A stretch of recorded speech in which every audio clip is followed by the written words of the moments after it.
All right, we are live and welcome everybody. We'll give a few minutes for some people to come in here, but welcome to the first week of the Workplace Wanderer.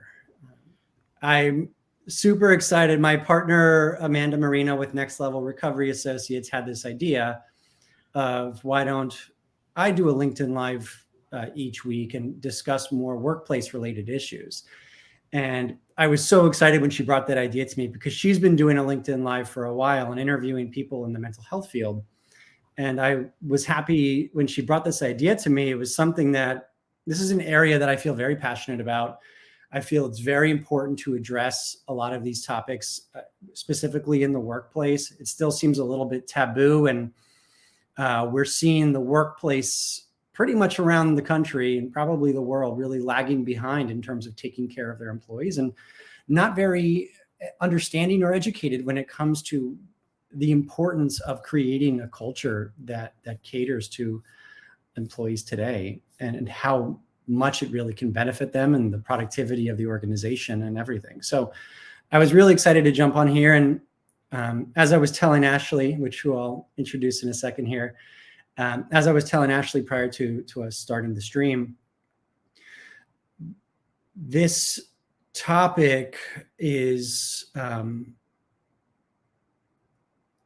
it's a little bit scary to me how people are not paying attention to this. And there's some organizations now that are really cutting a lot of the wellness, the culture, the DEI type of work that they're doing in order to save a buck and kind of win the quarter. So doing these types of conversations, the hope is we can all learn something. And that brings me to my stance on, as the Workplace Wanderer, my job is to wonder. And I want to ask questions and learn. And so my goal here is to not necessarily be the expert, but to talk to the experts and ask the experts where their passion lies, what information do they have for us, and what are some simple and practical tips, techniques, different things that workplaces can implement to help improve the culture overall. So that brings me to the first guest, someone who I've been going back and forth in LinkedIn Messenger for a very long time. Someone I look up to very much is Ashley Grimes, who is, first, I'm going to talk about NAMI just because she is the president of NAMI Florida, and that's really how I got to know her and how we got connected. But since then, she has presented so much information to me and so many different topics pertaining to workplace mental health. And you were the first person I thought of when we decided to do this, and I'm really excited to bring you on. So thank you so much for coming on. Well, thank you for having me. I'm excited to be here, as a person in long-term recovery. I know that 70% of people in active addiction are in the workplace. Mm-hmm. I also know families struggle. Not being able to talk about what you're struggling with is not a benefit for a company. Being able to say what your limitations are, being able to talk about things, that's protective factors and risk mitigation for a company. Yeah, no, 100%. And first of all, I appreciate you starting off by stating you're somebody in long-term recovery. So I do want to give people a quick background, and I want to learn a little bit more about you as well. What led you to the work that you're doing today? Before we dive into what that is, I'm curious of how we got here. Well, I fell over a baby gate in 2009. I had a 5-month-old and a 2-year-old, and I had 3 surgeries in a year and a half. And as a lot of people in the United States can attest to, pain medication, not only numbed my physical pain, it numbed emotional pain. So I was in active addiction for 8 years. And then in 2017, I lost my best friend to suicide because she couldn't tell her family that she had a lapse in her recovery. And that guilt just, it ended up causing me to try to take my own life. And then when I woke up, I was like, I need to make my life matter so that we can remember her life and so that no one else has to struggle with that pain. So that happened in 2017. And, I had to rebuild my whole life. I know how important working is. I'm a single mom. You have to make an income. It's where you spend a lot of your time. So that's why the workplace is important. And that's what's led you to this point of, I think the word passion is sort of an understatement for what you have. And from what I've seen, you're constantly reading up on the newest data that's coming out. You're looking into ways that you can implement healthy living styles and healthy coping mechanisms and tips and all different types of different modalities into the workplace. I know that we spend, what is it they say, like 8.5 or almost 9 hours a day at work. And we technically are actually spending more time at work than we are at home with our family, besides sleeping, of course, with our family, with our friends. So it's sort of the primary place that we exist in our culture. So the work that you're doing is so important. So the passion that you have for it, it's bred from you being a mother and from you having some experiences at work where you felt like cultures weren't appropriate, or what's made you have this fire specifically about workplace and introducing mental health topics to it?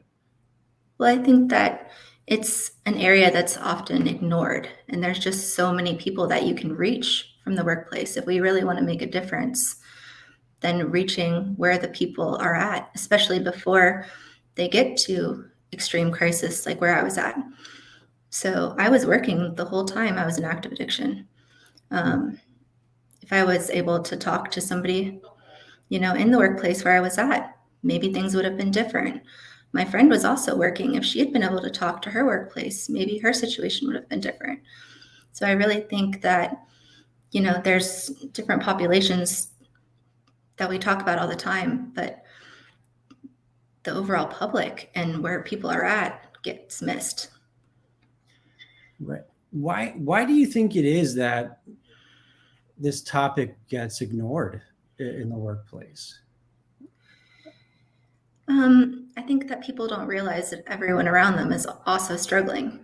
It's a lot more common than people think. And since they don't talk about it, they don't realize when you start talking about it and people raise their hand, then you see it's affecting everyone. And we just ignored this when we could have come together for solutions. So I think it's stigma, shame. It's the way we've always done it, or, you're not tough if you talk about it, all those things. Okay. So maybe some outdated belief systems that are there as well. I know 30, 40 years ago, you talk about mental health in the workplace and it's like, you're weak, get out of here, you're crazy, you've got a problem, you don't belong here. You got to check your emotions at the door when you walk in here and you just work. And I think as more research has come out, we're seeing that that's just not humanly possible. We're humans outside of the workplace and we're humans inside of the workplace. And how have you seen cultures shift when they start introducing some basic mental health practices or starting to take care of their employees?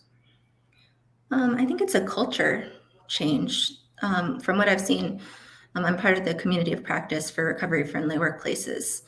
And just looking at the data, listening to people that have implemented the programs in different states, they said even the people that aren't in recovery, the culture is just tremendously improved. Productivity is improved. Like I said, people show up for you when they know what they can show up and how they can help you. And if we don't ask or we don't tell people how to show up, they spend so much time wondering, why is this person acting differently than they normally do? Or, when you just have conversations, it really helps. So even by having conversations, you're saying like starting the topic of the discussions of introducing mental health and introducing the idea of substance use disorders and helping to educate people on these topics within the workplace. Is that where you feel the change process begins within a workplace culture? Yeah, and I think we hear a lot of people talking about it needs to be the top down and it needs to be leaders. And I'm not disagreeing that it needs to be leaders, but if your leadership isn't doing it, there's ways to do it from the bottom up. You don't have to have a title to be a leader. There's affinity groups that have been created in organizations to talk about stuff. They the APA came out with a report in 2022, the Workplace Wellbeing Report, and 11% of people said that their workplace had people trained in mental health. 94% of the people said it was effective, and 45% said it was very effective. That blew EAPs out of the water, that blew even insurance coverage that covered behavioral health. And think about how inexpensive is it to train someone in mental health first aid or, basic training. You don't have to be a professional to be able to help navigate someone or to open these conversations. That's such a good point. And I definitely want to touch on that a little bit more. But first, I want to say hi to a couple people. And, we do ask everybody who's on here right now, if you don't mind commenting, asking questions, you'll definitely get to the questions when we can. But let's just keep the chat lively and post any thoughts that you have. We'll definitely read them off and introduce them as part of the topics. Adam in the chat said, just attended a seminar on vicarious trauma in the addiction field, which brings up a couple different points. One, the vicarious trauma piece, I think, is something a lot of people who work in any type of mental health setting we deal with, where it's, you could talk about it in different ways, but putting it simply, it's when you're helping someone through some of the trauma, or you're hearing about these incidences that has occurred in their life day in and day out, you almost can't help but absorb some of that energy, and that energy lingers on you. And that's why it's constantly talked about that self-care in our field specifically is so important, that we must be doing our own work throughout it. In the 12 steps, they always talk about, you always want to get a sponsor who has a sponsor. It's the same idea for me. It's you always want to work with a clinician who has a clinician, who has a therapist. There's a constant unraveling that we have to do, and sort of energy release that we need to do in order to remain present in the work that we do and remain effective.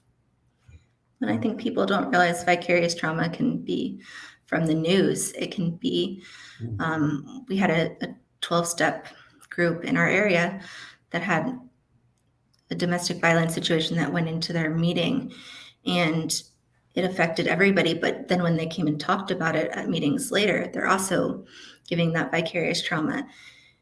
And first responders, it's the same thing. When people aren't trained on how to talk about trauma, they don't realize that they're spreading it too. So having some of that awareness is so important.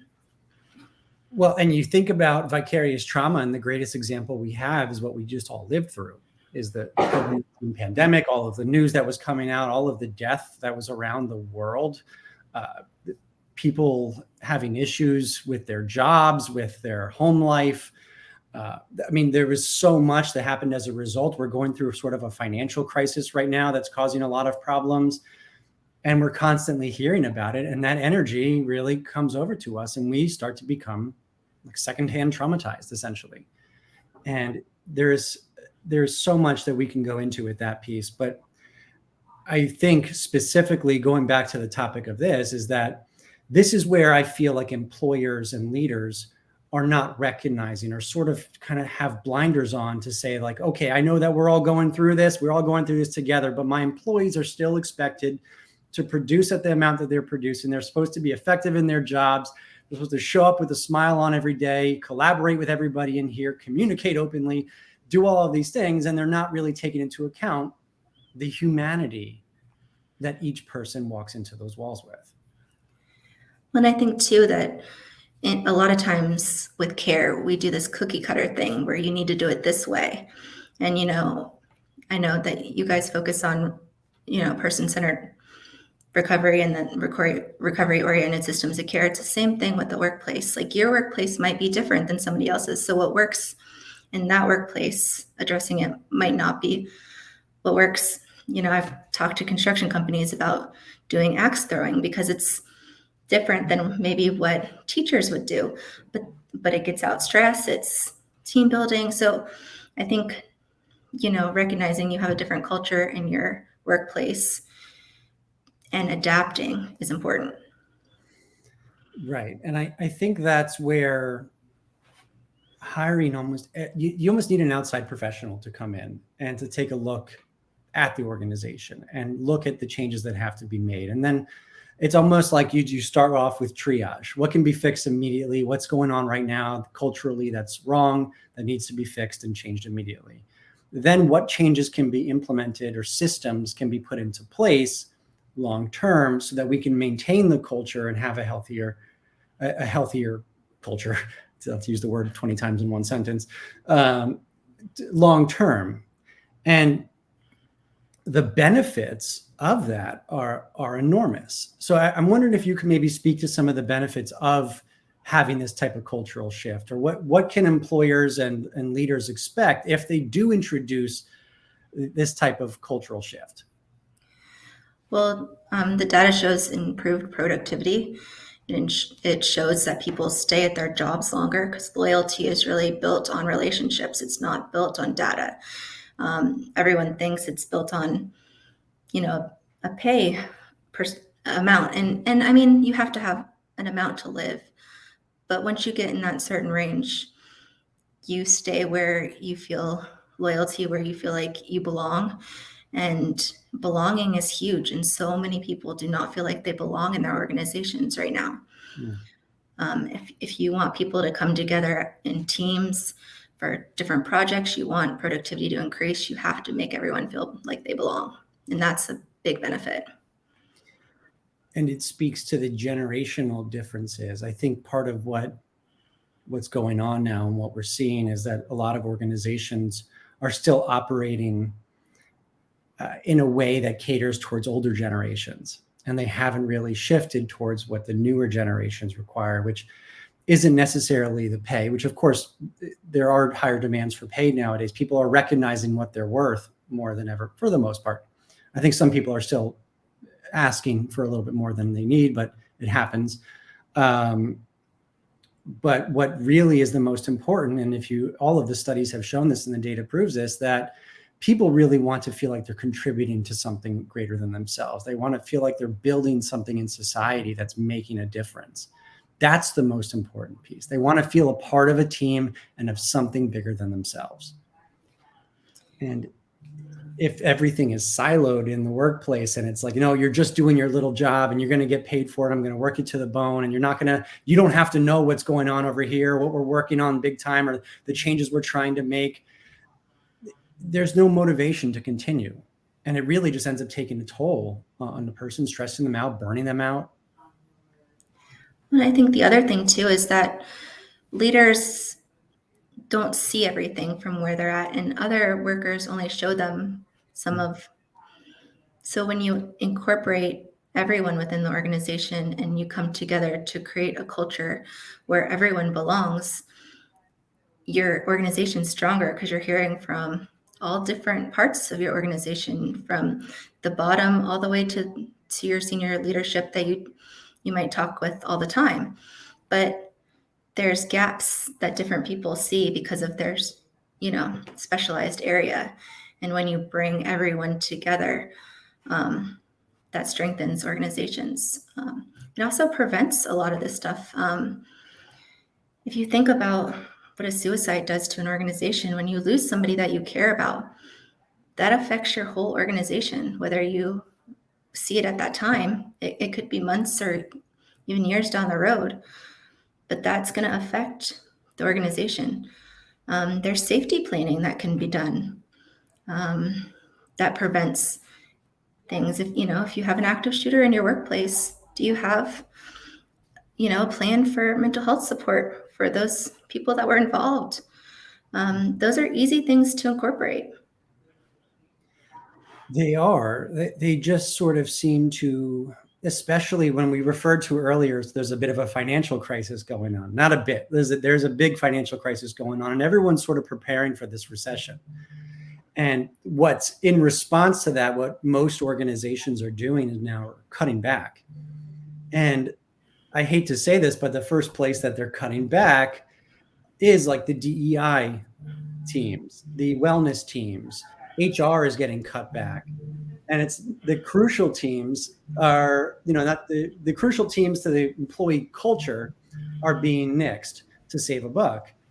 And it's a very short-sighted view, and they're not recognizing that by doing that, they're actually increasing burnout. They're increasing the possibility of mental health concerns growing. They're increasing the potential for all types of incidences in the workplace related to mental health, quitting. They're increasing their need to start to rehire, to train. They're losing money left and right, basically, by doing that. So they think they're saving a buck and maybe they're winning the quarter, but they're not thinking long term. And in a couple quarters later, they're going to really start to feel the effects when things start to go really sour in the workplace because they got rid of those people. I agree. And I also think that we talk about even disability.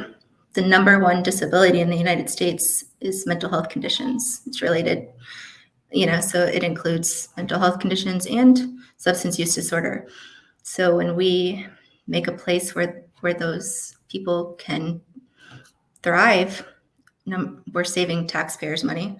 We're saving our organization from insurance cost increases. And there's drug-free policies that you can get discounts on your insurance. So if you want to save some money, drug-free does not mean you're not recovery friendly, because recovery friendly is not the same thing as saying it's okay if you are using substances illegally in my workplace. Right. Actually, you probably haven't. If you incorporate people in recovery, they'll probably lower the use in your organization because people that have been there can spot it a lot quicker. Right. So, like when you have those policies, it saves you money on your insurance. So I think that we talk about this all the time and, we can't hire people in recovery. They're a liability. I'm telling you, I'm in recovery and this is the issue. This person over here might not be telling you what their issue is and you don't have any idea. Would you rather hire the person you know what to look for and know how to support them, or hire the person you know nothing about and is not authentic and honest enough to tell you? Yeah, no, you're so right. And what I love too, and I think it was the Department of Labor came out with some studies about hiring people in recovery. And it was just so cool to see that they take less sick days. They're more reliable in the work that they do. They're more productive. They actually contribute to positive shifts in the culture. It was really like a moment of pride as somebody who's also in long-term recovery. It was really nice to see that. I think as stigma gets reduced around it, I think people will start becoming more open to hiring people in recovery. And as this data gets out, the issue is that it's sort of siloed and it's not getting out as much as it should. And even when it does get out, and here's an issue that I've faced a few times of going to organizations and presenting on this topic of substance use disorders in the workplace. And it's not just how bad they are, but it's a lot of offering solutions and information of the benefits of making some shifts that caters towards people who've had substance use disorders or who are struggling, and taking care of people who are struggling. I mean, the amount of loyalty you create to the organization and the amount of safety that you create, which is one of the most important things right now to create in a culture, by taking care of your employees who have struggles and allowing them to come back and supporting them on their journey, the benefits are enormous. What I've seen happen is that they allow people to come in and educate the staff, educate the team. Senior leadership doesn't show up to those educational events. They're busy doing their job and they don't want to show up. And no changes actually end up occurring. So they hear this stuff. It's great. Oh, I'm so glad to hear this. You've educated us. We're breaking down walls here. We're taking care of our employees because we're having somebody come in and educate. Well, no, you have to actually take action after education.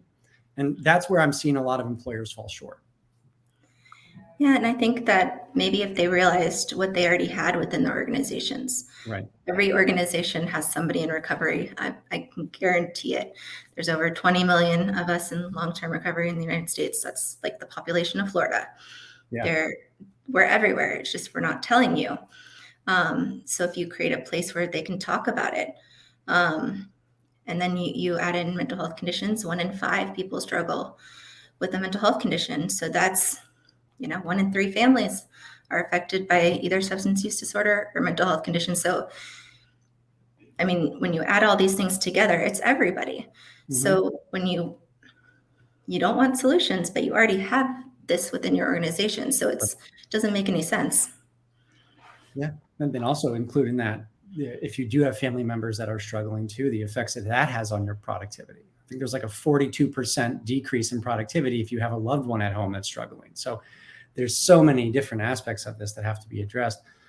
Before we move a little bit more into the solution, Amanda, my business partner, who's a total badass, came in here and she commented, she said, "Hi, thanks for discussing such an important topic." She said she feels no better place to have this type of discussion than on LinkedIn. Let's keep breaking stigma. How can someone start being part of the change? So we'll get to that for sure. And then Sarah, who also works with us, said, "Hi, Blake. Hi, Ashley. Thank you so much for speaking on mental health wellness in the workplace. Working as a nurse for 14 years, I always had to shut off my emotions, regardless of what was happening personally and also professionally, such as a patient dying, difficult patients, etc. I believe this is one of the reasons for my continued substance use disorder and depression and anxiety. It's such an amazing feeling and healing piece to work at a company who knows how important mental health is." That's awesome. And Amanda then commented again, "Exactly, Ashley. We are team focused to better serve our clients." And it's something that next level we've implemented is that we are actually not client centered. We are team centered. And we do that strategically because we know that if our team is taken care of, they are going to be better at taking care of our clients and taking care of the people that we're serving. But if they're burnt out, exhausted, and they're not there, then there's no way for us to be client-centered. We can't take care of the people we're dealing with if our cup isn't full. So we have to constantly monitor each other. There's been many times where Amanda has made me take a day off, where we've made Sarah take a day off, where we've made Amanda take days off, and the whole team, where we've had to really cater to whatever their needs might be.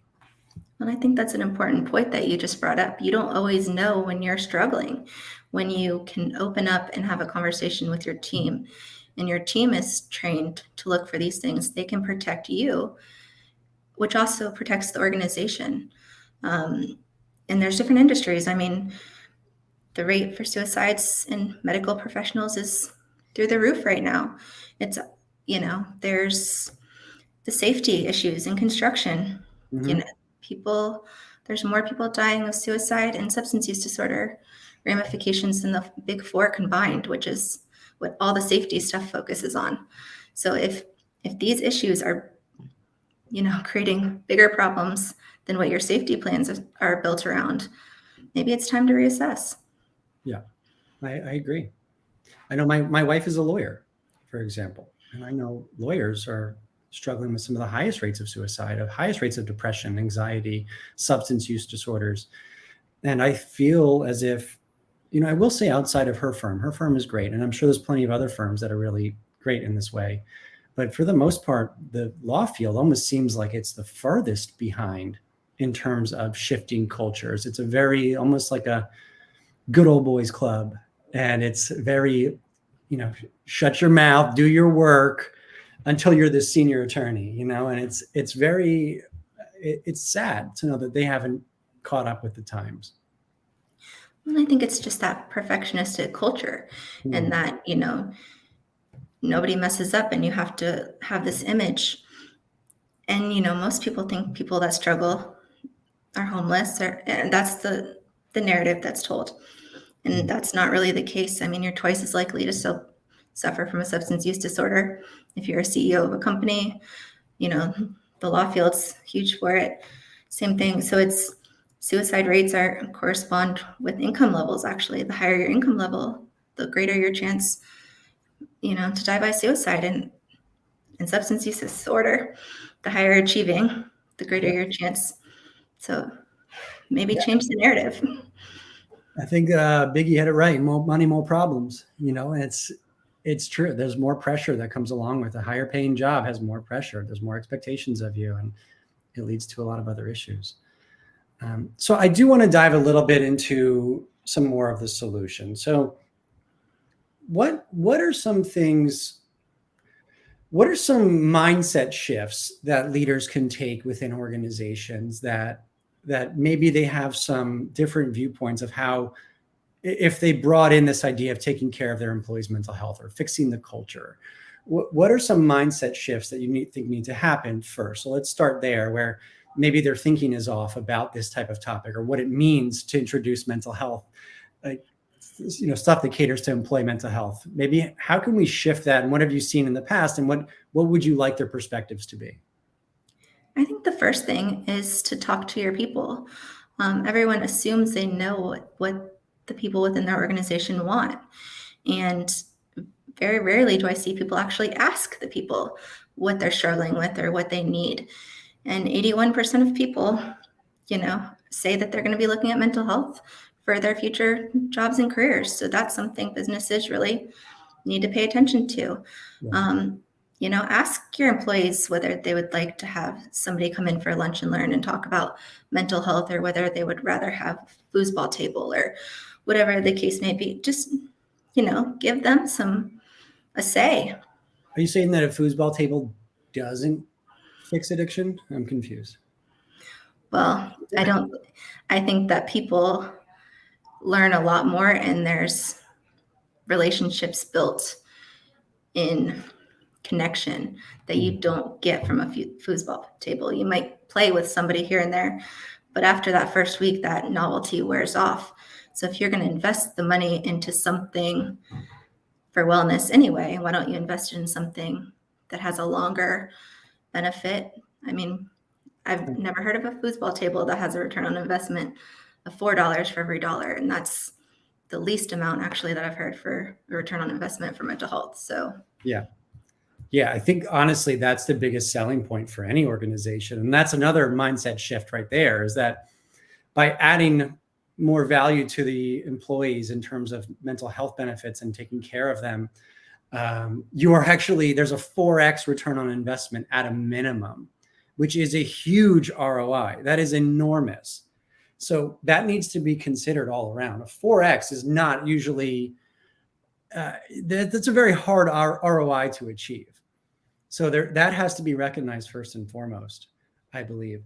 I also think a couple of the pieces that I've seen as well in terms of the perspective or what it means to have more mental health benefits is, one, that it's going to all of a sudden create some culture where everybody's going around crying, people are not showing up to work, that everybody's going to have some type of mental illness that's running rampant in the organization. Like, that's not what any of this means. This means adding preventative measures, adding helpful ways for employees to blow off steam, not just events that are surrounded by alcohol, but helping to prevent burnout. This is implementing systems where people can feel safe and comfortable to seek help, and creating cultural shifts long-term so that we are not creating this environment of fear and we're creating more of an environment of safety. That's really what it looks like. And I think that's an important thing to point out, is we're trying to build a culture of psychological safety. And if you have somebody in your organization that's going to take advantage of you trying to build psychological safety and wellness within your organization, then they're probably not right for the culture you're trying to build. So if they are making up diagnoses or missing all the time for years on end, and then maybe they weren't right for your organization, and getting rid of one person for the benefit of everybody seems to make sense to me. I agree. I think people oftentimes place too high of a value on somebody's productivity. Like, let's say that they're an excellent salesperson, right? They're bringing in the most money, but they are also the most toxic to your work environment. It is not worth it. Just because this person's making you a lot of money, you're losing a lot of money elsewhere. So you need to be able to take a holistic view at your organization and see where are the weak points, where does the toxicity lie, and be able to clean house a little bit there. Yeah, and I mean, like, Simon Sinek's done stuff and talked about it with Navy SEALs and, high performers, and how that there's a sweet spot to get to. But you want to know who is actively, contributing to productivity. It's normally not your highest salesperson. It's normally not the person that the leader thinks is leading. Again, ask your people. Who can you depend on? Who shows up for you? Maybe their numbers aren't as high because they're helping other people improve their numbers. And in the long run, the company's numbers are higher. I think that's a shift too that needs to happen. Yeah. Speaking of Simon Sinek, and we've talked about this a couple of times in our messenger, but there's a book that really changed my perspective called The Infinite Game, where he's really talking about almost exactly what's going on right now being wrong, of trying to win the quarter and not thinking long-term. And by making cuts and making decisions based on how do we profit just this quarter? How do we profit just this year? And they're not thinking about the lasting effects that they're having by taking some of these measures and the effects it has on the employees in terms of stress and burnout. So we talked a little bit about a mindset shift that has to occur. I think that has to change first. I think the other mindset shift that has to occur too, that by introducing a mental health friendly culture doesn't mean you're turning HR and turning everybody into therapists. All the managers don't need to become therapists. They don't need extensive training. There's just I think a little bit about what you talked about, mental health first aid, and then just some basic tools and techniques that they can introduce to help the flow of communication and to help create some of that psychological safety. And a lot of team building, I think, is another really important piece. What else can managers or leaders do, in your opinion? What are some of the basics that you feel that can be done at relatively low cost to help improve the culture? Creating an environment where they don't use stigmatizing language is a huge thing that's easy. I'm sorry, I missed what was it? Stigmatizing language Okay. and narratives. I had someone the other day that told me he told his boss that he had to leave on time. They'd been late every day that week. He had a doctor's appointment that he had to get to. And he's like, oh, yeah, right. It's probably a hot date. And he said, no, I have to go to my psychiatrist. I take medication for my bipolar disorder. And if I don't make this appointment, it'll be 3 months before I can get back in and I won't be able to get my medication.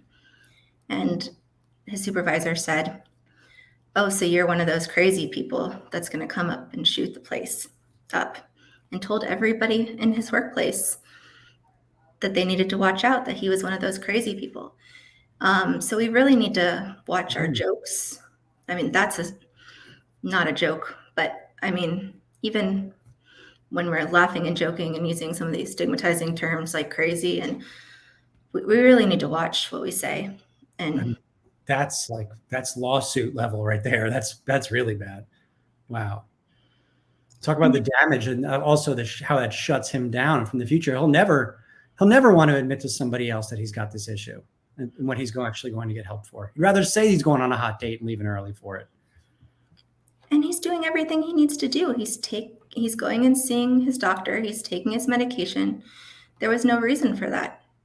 Yeah, that's egregious. That's pretty bad. Before we continue on, Reb, who's somebody I love, lives out in Malta. He's a great person also in recovery, doing some of the work that we're doing. He wrote, in Canada, companies continue to conduct annual appraisals with decisions already made by management before the interview. Managers continue to listen to employees, but do not change the behaviors. Listening is important, but actions are vital. What do you think? And I think that's a bit of what we touched on earlier, is that, the overall theme, I think, of all of this is that you can't just say you're mental health friendly. You can't just say you're a employee-centered workplace. You can't just say that you're inclusive. You have to actually be that, and you have to actually listen.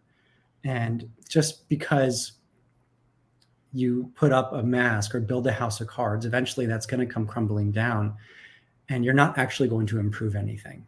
Person may feel good for a minute, but if they get back to their desk and they're bombarded with emails and added pressure, and that them talking about all the pressure that they feel at work to their manager just minutes before, they're not going to feel any better about the situation just because their manager gave them a pat on the back and told them it's going to be okay. Well, and like I said before, we're putting it all in leaders' hands. So even with advocacy, how do you change laws? Is the numbers. So is your organization going to have people if there's nobody willing to stand for that type of environment? Is your leader going to have anyone to lead if there's no one left in the company? So if you work, with the person next to you talking about this stuff, the person down the hall. If you all get together and approach it, respectfully but firmly, leadership has to listen, or Right. they don't have an organization. Right. No, it's a good point. It's actually was one of my questions too that I was going to bring up to you. And yes, I actually prepared questions for this. I'm looking for praise. We can't always have the expectation, and I think it's unrealistic at this point in our society to expect all employers across the board, to embrace this idea. And so in the end, just like my recovery is my problem, we have to also learn as employees to embrace our own mental health concerns and be able to deal with them and do what we need to do to make the differences in our own lives in order to protect our mental health and our recovery. So what you just touched on is one of the ways of sort of working with peer-to-peer and being able to have open communication with other peers. Big believer that vulnerability begets vulnerability. So the more that we are able to be vulnerable, I think we can create almost like an underground culture within an organization that doesn't rely on management, where it becomes a little bit healthier. What else can employees do to take care of themselves, and how else do you see that showing up? I think that they can see if somebody within their organization is stressed. One thing I've done is I've seen someone that hasn't left their computer for a long period of time. And I asked them, hey, do you want to go on a walk with me around the building a couple of times? I don't want to go alone. And that gets someone out in the fresh air. If there's something bothering them, they tend to talk about it, or it just gets them up and moving and breaks up that monotony. And it's great for wellness. So Yeah. Walks are huge. I just saw some other study on walks too, that if you're having your certain mood, or if you've gotten very anxious or whatever it is at work, taking like a 20-minute walk can almost be like a physical way to reset your day. And there's a ton of benefits behind it. It's really interesting. So they can take care of themselves in that way and take care of each other in that way. And I think that's really important. And I do think what you said is that eventually leadership or management will catch on and start to realize, hey, this is getting better. What's changed? What's shifted? What's working here? And I talk about this often, but I think people rely on others who are actually in a titled position as a leader to make changes. But I'm a big believer that anybody can be a leader at any point. And if you're brave enough to start making some shifts in the workplace and to start implementing some of what you just discussed, of just having the smallest amount of compassion and empathy for the people around you, and being able to take action around that in a way that doesn't affect your job, but is also taking care of other people, you can really start to begin a movement within your own workplace. Yeah, and I think, we talk about leaders, but being a leader is different than being a manager or being a supervisor. So somebody in a titled position might not be the leader of the organization. It might be somebody that's just a typical employee that doesn't have a title. It's the people that people follow and listen to and motivate the team. So I think that that's a big distinction, is you can be a leader without a title. I agree. And I always think of this one, it's kind of like the Udonis Haslem effect, which I'm sure a lot of people don't know who Udonis Haslem is, but he's on the Miami Heat. He was a player that was there for so long, was always paid well, but was never really that star of the Miami Heat, but was there through all the different changes. And the reason they never got rid of him was because of the effect that he had on the players around him. The support that he provided to everyone there was invaluable. And leadership and management saw that, and they knew that they had to hold on to this guy who was on a championship team, who was part of that contributing to them winning finals. It didn't matter, though. They were not willing to let go of this guy because of the effect that not that he had on the court, but that he had on the bench. And so we can all be a Udonis Haslem at some point in our lives. It's just we have to be brave enough to take that step. Well, and I think that life is a team sport, no matter how we want to phrase it. There are certain sports that are individual and individual talent. is important. Most things are team sports, and the way you build a team and the cohesiveness matters. You can have all the talent in the world. We've seen it. People buy talent on different teams all the time, and they don't win championships. And everybody's like, why? They have everything. Because they don't have everything. They have individual talent. Right. And, I say all the time with addiction, connection is the opposite. Same thing with all of this. Isolation. That's what makes people sick. When you build teams, when you build connection, people get better. Yeah, I agree. I agree completely. I think Amanda and anybody else who knows me would be shocked, by the way, I just made a sports reference because I'm not the biggest sports guy. But just that story always stood out to me, that why they kept him. Speaking of Amanda, she asked, she said, oh, Blake, talk about how few people are aware of EAP benefits. And I think it's not even just EAP benefits. I think right now, there's a lot of services that are available to employees within organizations that aren't promoted. I believe intentionally it's to save money. So there's stuff that's being offered to, again, kind of from the outside perspective, it looks like we're taking care of people, but they're not really promoted within the organization because they don't actually want people to utilize them. And I think EAPs really fall within that. I think the EAP rate usage is like somewhere around 3% of employees actually use their EAP. Does that sound familiar to you? It's low. And I mean, only 38% of people that utilize it find it effective. And I think that's because we've taken a shift. EAP used to be something within the organization, and now it's third party. And so it's a different service than it used to be in a way. Yeah. Reb also just commented, a lot of people don't realize that they have problems in companies and they're let go straight into the wall because they are replaceable. As long as employees are seen as replaceable resources and not as people who can make the company grow, the issue will remain difficult to address. I mean, enough said, right? Like that's such a great point. And again, that's that fear mindset, the psychological fear that's created within a lot of organizations is like, your job is never safe. You can be replaced at any moment. You are not of value. You are just here to complete the work that we give you, and that's it. And that is not a healthy culture. Well, the amount it costs to hire a new employee to replace somebody when they could take care of the person they've already onboarded and trained, and it financially it doesn't make sense. But I mean, that's that fear mindset that sometimes managers put in people's heads, that you are replaceable. And within your organization, maybe that position is replaceable, but people are not replaceable, period. Yeah. No, well said. I could talk for all day about that. Actually, I'll keep it moving. So we just have a few minutes left, and I think there's a couple more topics that I think that we should probably talk about, or a couple little tools that we can implement. So first, you talked, we talked a little bit about some of the shifts that can occur within the workplace. There's something that I've heard you talk about a number of times, and I think it's really important too, is the peer-to-peer or the mentor relationships and the peer-to-peer groups within the peer support groups that can be created within organizations. Can you speak a little bit about that, and what does it look like logistically? And then also, how effective is that?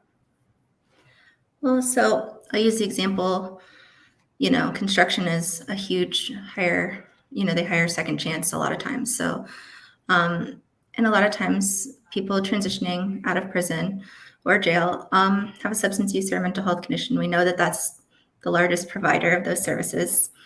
Having somebody within the workplace that identifies and has some training, do you think that person is more likely to succeed if they're paired up with somebody that is willing to tell them, hey, I've struggled with this, and say, hey, let's go to dinner, or let's go to a movie, or going out with coworkers drinking after work when they already have that struggle? Everyone wants to belong. They might not want to drink, or they might not want to hurt their chances of doing well. But if they have to belong, Yeah.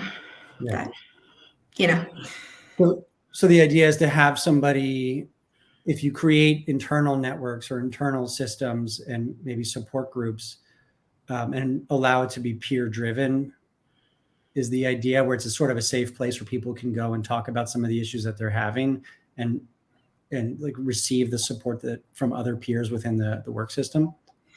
Well, and it also can be used in different ways too, like mentorship. So it's been shown to have great, results on people's careers. If somebody in the organization identifies with lived experience with substance use disorder or mental health condition, or a family member that's been through that before, they can mentor somebody that has that. If people know where to go because people are open with their lived experience, then they can navigate them to services, navigate them to just conversations or how to advocate for themselves, or, hey, you really need to tell management about this because it could cause X, Y, and Z. So, we talk about, wellness, recovery action plans. And I think that doing that in the workplace for people that struggle with mental health conditions and substance use disorder is so important. Who do you go to talk to when you're struggling? What do you look like when you're struggling? And then when you have people with lived experience that can identify that and you feel safe talking to, then they can identify those things. And it doesn't necessarily have to be upper management or HR. It goes back to something you said before, that connection. It creates connection at work. It creates like feelings of safety. You feel like you're a part of a society or a culture at work. You feel a sense of belonging, knowing that you have support through your peers at work. And the way that I've seen it done in the past is usually one or two peers who maybe are in recovery, or maybe have struggled with some type of mental health concerns in the past, or maybe who are dealt with burnout and dealt with it successfully and developed some type of coping mechanism that's healthy, are empowered by leaders to say, hey, after hours and maybe 6 p.m. when everybody's on their way out, you can use the big meeting room and you guys can have a support group, and you can feel free to promote it however you'd like. We'll send an email newsletter blast to all of the employees, let them know that this support group exists. I've seen other employers actually support the process by bringing in a clinician at first to allow the groups to operate and sort of help give structure to the group. I've seen employers offer some group facilitation training to just a couple of employees so then they can run it. And by offering the groups, of course, it has the effects to everybody who attends, the positive effect to everybody who attends, but you're also think about the feelings that you're providing to the people who are facilitating, that you've empowered to take on this role. You're making them feel really good. You're making them a loyal employee because they're feeling empowered by the workplace. So the more that we can create these types of inner systems, the better the long-term results of the entire organization is going to have. When we talk about resilience, like that's one of those buzzwords in business lately, is resilience. If we want people in our organization that are resilient, they're probably going to have struggled with something at some time. And if we empower them and help them create that self-confidence, that it's okay that you struggled, you're doing all this to help the next person struggling. Like, are we not building resilience within our organization by letting people feel empowered? Right. That's such a great way to put it. Well, thank you. I appreciate you coming on here and dropping the mic a few times and spreading some knowledge. I appreciate all of this, and I'm glad that we finally got to have a deeper conversation about this. And I hope that we can continue to do so and see how we can maybe implement some changes in Florida to some of the organizations that are operating right now. I think the biggest thing that people need to recognize on this topic is that it's not as complex as it sounds. For organizations to make the changes are actually fairly simple. They just have to be willing to make those changes and be consistent in the changes that they make. And I think it will begin to have a snowball effect. Over time, you will start to see the benefits grow and grow and grow of implementing changes in the workplace. Simple stuff, simple training, simple peer-to-peer networks, whatever it may be that you decide to introduce. I think you will see the benefits for years and years to come. Yeah, once you let people tell their stories, you'll be amazed at how many stories there are and how many things how much people have overcome. Yeah. The last thing that I'll say, and I kind of want to end it with a story that I actually told on Amanda's LinkedIn Live, but my first time ever giving a presentation about substance use disorders in the workplace, where I was nervous as all hell. I had all these different ideas. I actually wasn't as well researched as I probably should have been, but I went into an organization with a few ideas of just basic stuff to help them grasp an understanding of substance use disorders, what they are in general, what do the symptoms look like, how do we support those people, and then how can we create some cultural shifts to help people who need help to actually get that help, to help them feel comfortable doing so. And one of the ideas that I had, so first of all, it was this giant tech company in New York City. So I'm even more nervous now. It's my first presentation. And then everybody who shows up, there's probably like 130, maybe 150, 60 people there that are crammed in this small room. It's like standing room only. And I'm like, holy crap, this is my first time doing this ever. And I am now really scared. I hope I can make an impact. At one point, I started talking about the idea that vulnerability begets vulnerability. And the idea that a lot of times and oftentimes it's easiest to start implementing these changes when leadership does get vulnerable. Like, yes, we can do what you talked about, and employees can take charge and be vulnerable themselves and start creating change. But if a leader does it, it really speeds up the process. People start becoming open. So I'm talking about that idea, and a hand goes up, and I call on the guy, and he pulls out a 90-day medallion out of his pocket. And he says, I want to let everybody know that I didn't go on vacation 90 days ago. I went to get treatment for a cocaine use disorder. And I picked up my 90-day medallion on my way to work today, and I'm 90 days sober as of today. And the whole place went into applause, and somebody kind of leaned in to me, and they're like, hey, that's the CFO. And I was like, holy crap, I can't believe he actually just did that. And then it was the most beautiful thing. All of a sudden, all these hands are going up from all of these employees, and everybody's talking about different issues that they faced, issues that they've had at home, familial issues, whatever it may be. All of a sudden, everyone was being vulnerable and sharing and laughing and hugging. And it was like the most beautiful example of how, if we're just willing to talk about some of our issues and break down the walls of this, like, who we're supposed to be at work, and you leave your emotions at the door. If we just take that mask off for just a few minutes every day, we can create such a powerful connection and a powerful wave, domino effect of people getting the help that they need, accessing the help they need, and relief of some of the burnout and issues that they're dealing with at work. Yeah, well, secrets and shame make us sick. And who doesn't want to be able to come to work as their full self every day and not have to hide who they are? So, I don't want to have to pretend to be someone else. It's a lot of work. So being able to take those secrets and shame away is powerful. Yeah. I don't know about you, but I know that when I was in my active addiction 10 years ago, like, that's all I ever did was pretend to be someone else. Mm-hmm. And I don't want to have to feel that way. And, I think I'm lucky to work in the mental health field, because sort of everybody, you're surrounded by therapists and people who are caring and empathetic and always are digging a little bit deeper, probably too much, probably some boundaries being crossed, but it's still, I feel fortunate to be in this, but I have to recognize that that's not the reality in most worlds. In a construction place, I'm sure it's really hard for guys to get out there and start talking about their feelings.